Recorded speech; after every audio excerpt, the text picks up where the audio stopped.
La réception officielle de l'Institut des déficients auditifs est une suite logique de l'action du gouvernement en faveur des personnes vivant avec handicap. En effet, après la tenue historique du premier Forum national sur le handicap qui a été organisé en décembre 2024, sans oublier la loi sur la protection et la promotion des droits de la personne âgée et vivant avec handicap en République du Congo, conformément à l'article 31 de la Constitution et aux normes internationales, tout est mis en œuvre pour garantir l'avenir socio-professionnel et même économique des personnes vivant avec handicap dans notre pays. Le Premier ministre confirme ainsi que le gouvernement ne laissera personne au bord de la route. Souvenez-vous, dans ce pays, nous étions en avril 1992, lorsque le président Denis Sassou Nguesso promulguait la loi sur le statut des personnes handicapées en ce pays.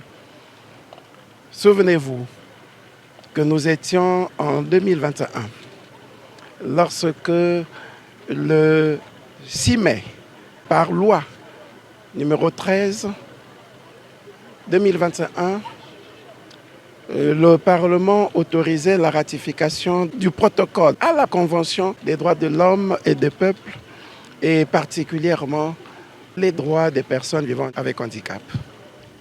Souvenons-nous, Madame la ministre vous l'a dit tout à l'heure, le pays s'est doté d'une stratégie nationale des affaires sociales et pour la promotion des personnes vivant avec handicap. La déficience auditive est un des handicaps qui freine le développement et le rayonnement de la personne humaine. On peut avoir toute autre forme d'handicap.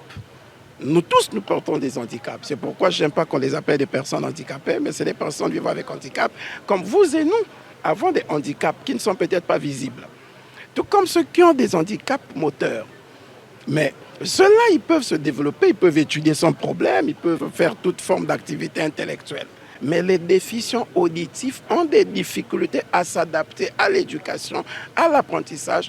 Et c'est pour cette raison que le président de la République accorde une place importante à cette forme d'handicap.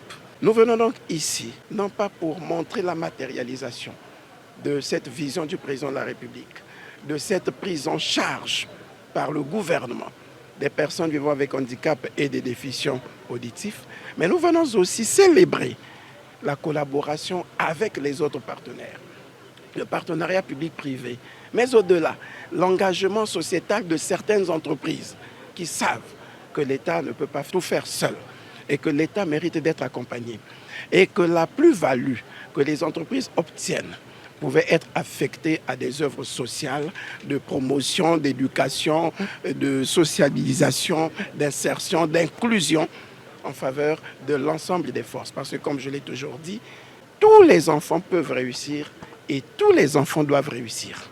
Et nous devons donc créer des conditions pour que tous les enfants réussissent. Le Premier ministre chef du gouvernement, Anatole Koliné-Makosso, qui a fait le déplacement de Pointe-Noire pour la réception officielle de ce joyau, prouve que le social, placé par les 12 piliers de l'action gouvernementale, reste et restera l'une des priorités du gouvernement.